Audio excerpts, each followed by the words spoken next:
नमस्कार दोस्तों, स्वागत है आपका एक बार फिर मेरे अपने YouTube चैनल में। दोस्तों आज हम स्टार्ट करने वाले हैं chapter number 2 principles of management. तो चैप्टर स्टार्ट करने से पहले हमें ये समझना पड़ेगा कि प्रिंसिपल्स क्या चीज होती है। जब हमें प्रिंसिपल समझ में आ जाएंगे तो हमें प्रिंसिपल्स ऑफ मैनेजमेंट ऑटोमेटिक ही समझ में आ जाएंगे। तो चलिए स्टार्ट करते हैं। प्रिंसिपल्स क्या चीज होती है? प्रिंसिपल्स मीन्स ये हो गया कि यदि जब हम कोई काम करते हैं, है ना, या कह सकते हैं कि जब हम कोई डिसीजन ले रहे होते हैं तो उस काम को करने के लिए या उस डिसीजन को लेने के लिए हमें जिन चीजों को ध्यान में रखना होता है, जिन गाइडलाइन को फॉलो करना होता है, तो वही गाइडलाइन हमारे लिए क्या चीज होती है? प्रिंसिपल्स।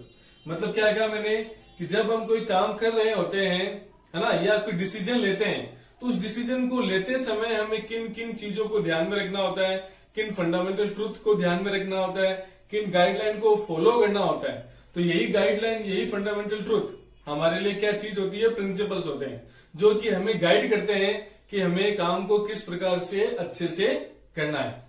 अब बात यहां पर यह आती है कि सर प्रिंसिपल्स ऑफ मैनेजमेंट क्या होगा? तो जिस प्रकार से प्रिंसिपल्स होते हैं उसी प्रकार से प्रिंसिपल्स ऑफ मैनेजमेंट भी होते हैं। कैसे? कि भाई जब कोई मैनेजर बिजनेस फर्म में काम कर रहा होता है तो उसको जिन गाइडलाइन को फॉलो करना होता है, या कह सकते हैं कि उसको जिन चीजों को ध्यान में रखना होता है, वही उसके लिए क्या हो जाएगा? प्रिंसिपल्स ऑफ मैनेजमेंट हो जाएगा। मतलब बात क्या हुई कि भाई किसी भी काम को करने के लिए जिन ट्रुथ को ध्यान में रखना होता है, जिन गाइडलाइन को फॉलो करना होता है, वो प्रिंसिपल्स होते हैं। या यदि यही चीज मैनेजर अपनी बिजनेस फर्म में काम मिले, जिन गाइडलाइन को फॉलो करे, तो वही उसके लिए क्या हो जाएगा? प्रिंसिपल्स ऑफ मैनेजमेंट हो जाएगा। तो चलिए देखते हैं इसमें chapter number 2 principles of management. इसमें तो स्टार्टिंग में क्या लिख रहेगा? प्रिंसिपल मीन्स क्या चीज होती है? Fundamental statement of truth that provides a guide. ये हमें ध्यान रखना होता है कि ये एक तरह से गाइडलाइन ही होती है, एक तरह से गाइड ही होता है। ये कोई 100% सॉल्यूशन नहीं होते हैं, ये एक तरह से हमारे लिए गाइडलाइन का काम करते हैं। To the thought and action. यदि हम कोई काम कर रहे होते हैं, कोई एक्शन ले रहे होते हैं, उस समय हमें जिन चीजों को ध्यान में रखना होता है वही हमारे लिए क्या हो जाएगा? प्रिंसिपल्स हो जाएगा। अब यहां पर मैंने देखो क्या लिखा है मैनेजमेंट के नीचे, for managerial decision and making. इसका मतलब क्या हो गया कि यदि कोई मैनेजर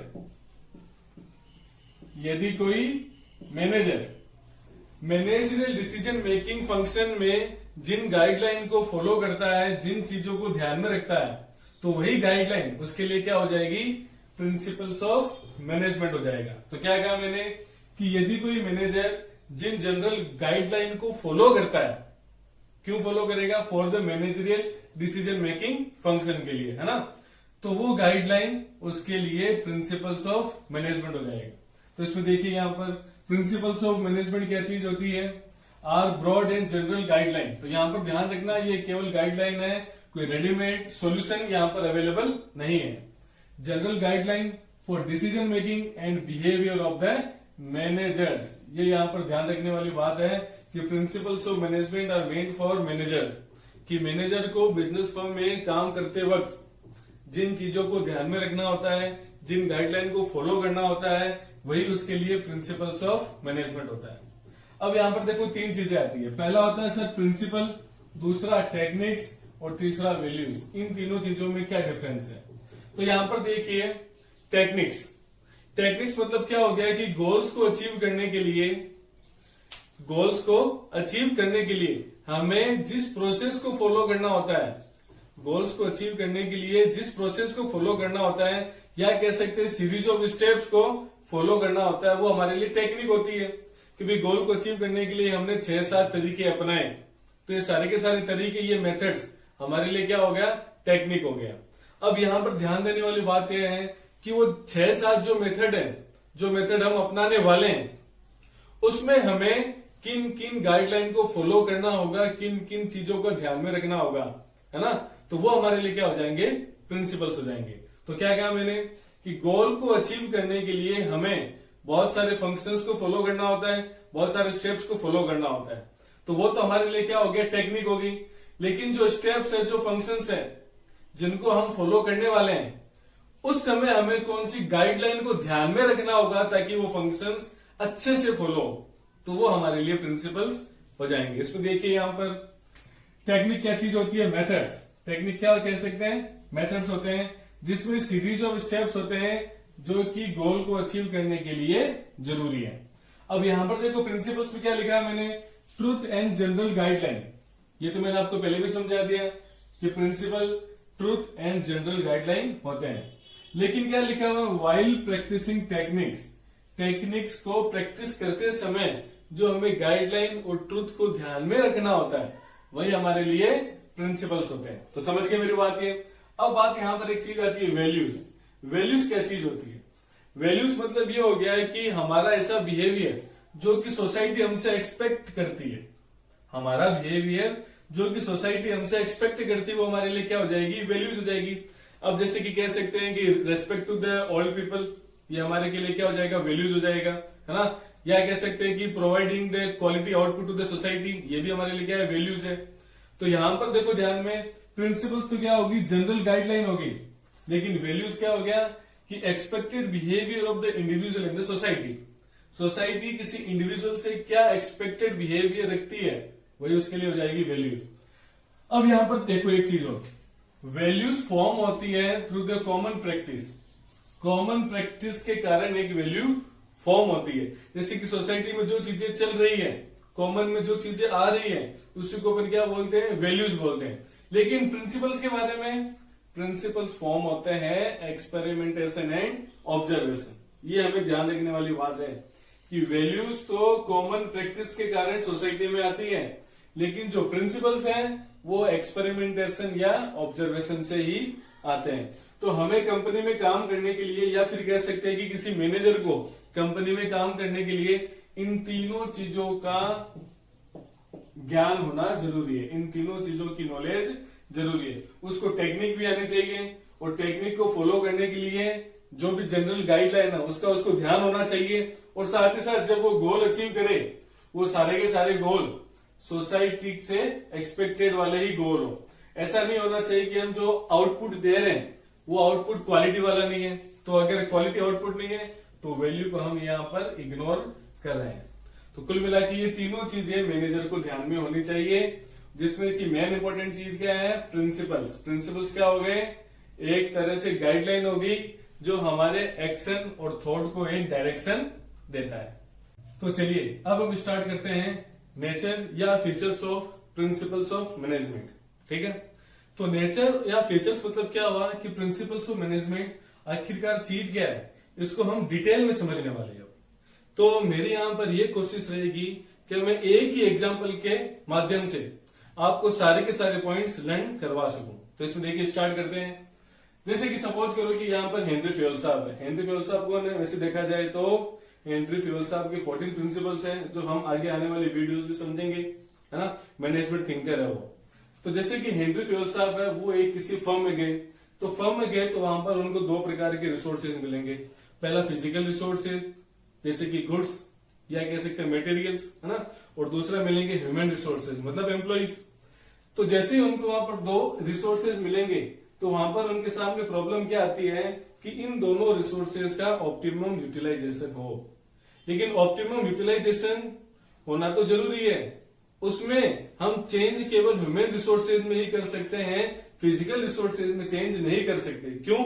क्योंकि ह्यूमन रिसोर्सेज ही आगे जाकर फिजिकल रिसोर्सेज को अपने काम में लेने वाले होते हैं।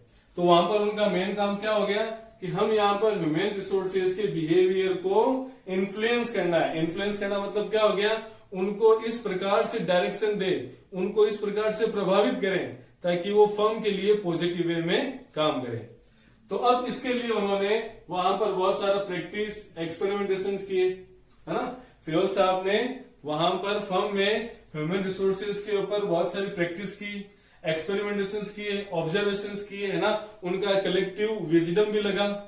तब जाकर उन्होंने एक बात बताई। उन्होंने एक बात क्या बताई कि मैं आपको कॉज एंड इफेक्ट रिलेशनशिप वाली, फिर उन्होंने क्या किया, फ्यूल साहब जैसे ही फर्म से बाहर आए प्रैक्टिस एंड एक्सपेरिमेंटेशन करने के बाद में, तो फर्म से बाहर आते ही वो एक चीज कहते हैं कि मैं आपको कॉज एंड इफेक्ट रिलेशनशिप वाली universal, cause and effect relationship वाली यूनिवर्सल गाइडलाइन दे रहा हूं। अब एक चीज बताइए, अगर कोई चीज गाइडलाइन है, गाइडलाइन मतलब क्या हो गया कि आप कोई काम कर रहे हैं तो आपको कौन सी चीजें ध्यान में रखनी है, जैसे कि मैंने आपको अभी बताया है। तो जो गाइडलाइन है तो क्या वो रेडीमेड सॉल्यूशन होंगे क्या?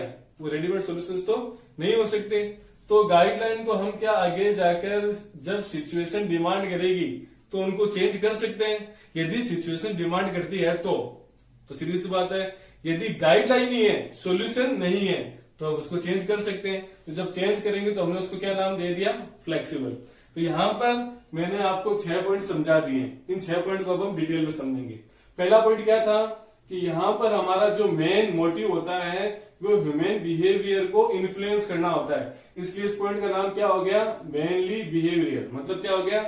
Influence behaviour of the human resources. हम ह्यूमन रिसोर्सेज के बिहेवियर को इन्फ्लुएंस करते हैं। भाई क्या जरूरी है? वो इसलिए जरूरी है कि ह्यूमन रिसोर्स आगे जाकर फिजिकल रिसोर्सेज को इस प्रकार से काम मिले, आगे जाकर फिजिकल रिसोर्सेज को इस प्रकार से काम मिले ताकि वहां पर कम वेस्टेज में ज्यादा बेनिफिट हमें मिले। इस चीज को क्या बोलते हैं? Optimum utilisation of resources. तो ये चीजें हो गई यहां पर। सेकेंड नंबर पॉइंट था हमारा प्रैक्टिस एंड एक्सपेरिमेंटेशन। इसका मतलब यह है कि प्रिंसिपल्स ऑफ जो मैनेजमेंट है वो मेनली बिहेवियरल तो है ही है, लेकिन साथ ही साथ वो प्रैक्टिस और एक्सपेरिमेंटेशन के ऊपर बेस्ड है।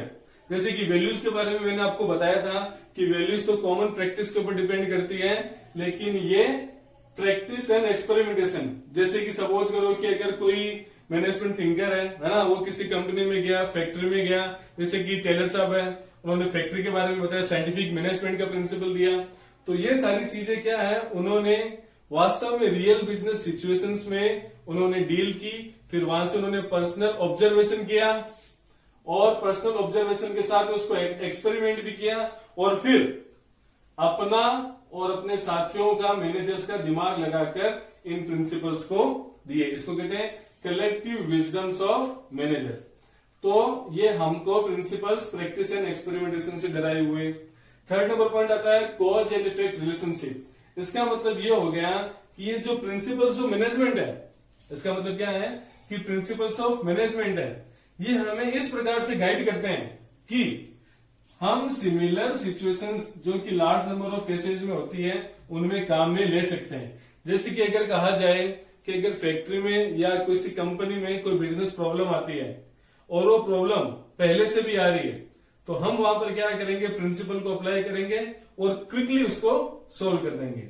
उसको कहते हैं कि principles of management can be use in similar situations of large number of cases. इसका मतलब क्या है कि प्रिंसिपल्स ऑफ मैनेजमेंट हमें बताते हैं what should be if particular action is taken, कि यदि हम कोई पर्टिकुलर एक्शन लेंगे तो उसका आगे जाकर इम्पैक्ट क्या पड़ेगा। इस चीज को हमें पहले से ही प्रिंसिपल्स ऑफ मैनेजमेंट बता देते हैं, इसलिए हम इसको क्या कहते हैं? Cause and effect relationship. फिर मैंने आपको एक चीज और क्या बताया? Universal applicability. इसका मतलब क्या हो गया? वापस से वही वाली बात, it is applicable in all the type of organisations का, चाहे कोई सा भी ऑर्गेनाइजेशन हो, छोटा बड़ा, है ना, मैन्युफैक्चरिंग, रिटेल, सर्विस सेक्टर हो, कोई सा भी हो, सब जगह मैनेजमेंट के प्रिंसिपल्स अप्लाई होते हैं। फिर आता है इसमें जनरल गाइडलाइन। जनरल गाइडलाइन मतलब क्या चीज हो गई? रियल में क्या होता है कि बिजनेस सिचुएशन इतनी कॉम्प्लेक्स होती है, इतनी डायनामिक होती है, बिजनेस जो सिचुएशंस होती है वो इतनी कॉम्प्लेक्स और डायनामिक होती है कि आप उसका रेडीमेड सॉल्यूशन या 100% सॉल्यूशन आप नहीं दे सकते। आप केवल एक गाइडलाइन को फॉलो कर सकते हो कि जिससे एस्टिमेटेड रूप में हम कह सकते हैं कि वो प्रॉब्लम सॉल्व हो सकती है। तो एस्टिमेटेड रूप मतलब क्या हो गया हमारे यहाँ पर? ये एक जनरल गाइडलाइन की तरह ही काम करती है। Principles of management as a general guideline की तरह ही काम करते हैं, वो रेडीमेड सॉल्यूशंस नहीं देते हैं। क्योंकि business situations are more complex and dynamic in nature. अब बात यह आती है जब वो गाइडलाइन है तो वो फ्लेक्सिबल भी होंगी। फ्लेक्सिबल मतलब क्या हो गया कि यदि हमने किसी प्रिंसिपल को अप्लाई किया, अब अप्लाई करने के बाद में अगर एक्सटर्नल इन्वायरमेंट में कुछ चेंज आ गया, कोई अपॉर्चुनिटी मिल गई, कोई थ्रेट मिल गया आपको, तो हम क्या करते हैं? इसके प्रिंसिपल के एप्लीकेशन को सिचुएशन के हिसाब से मॉडिफाई भी कर सकते हैं। ये इसमें फ्लेक्सिबिलिटी वाला फीचर होता है। अब इन सारी बातों के अलावा एक बात और रह जाती है, जैसे कि first, second, third, fourth, fifth, six, हमने सब पढ़ लिया है। लेकिन फिर भी इसमें जो सबसे बड़ा पॉइंट है वो क्या है? वो पॉइंट है management principles are contingent in nature. Management principles are contingent in nature. Contingent मतलब क्या हो गया कि किसी पर्टिकुलर गिवन सिचुएशन में कौन सा प्रिंसिपल हमें अप्लाई करना है और किस प्रकार से अप्लाई करना है, ये हमें पहले से डिसाइड करना बहुत ही मुश्किल होता है। हमें देखना पड़ता है कि हम किस प्रकार से प्रिंसिपल को अप्लाई कर पाएंगे। इसमें देखो क्या लिखा है, applicability depends on the prevailing situations. Prevailing situations के हिसाब से हम इसकी एप्लीकेबिलिटी को डिसाइड कर पाते हैं। अब देखो आपके यहाँ पर कंफ्यूजन वाला पॉइंट क्या होगा कि सर आपने ये कहा कि यहाँ पर ये प्रिंसिपल मॉडिफाई हो सकते हैं यदि सिचुएशन डिमांड करे। तो सर आपने यहाँ पर भी एक ही चीज कही है कि प्रिवेलिंग सिचुएशंस में प्रिंसिपल अप्लाई होंगे या नहीं होंगे, है ना।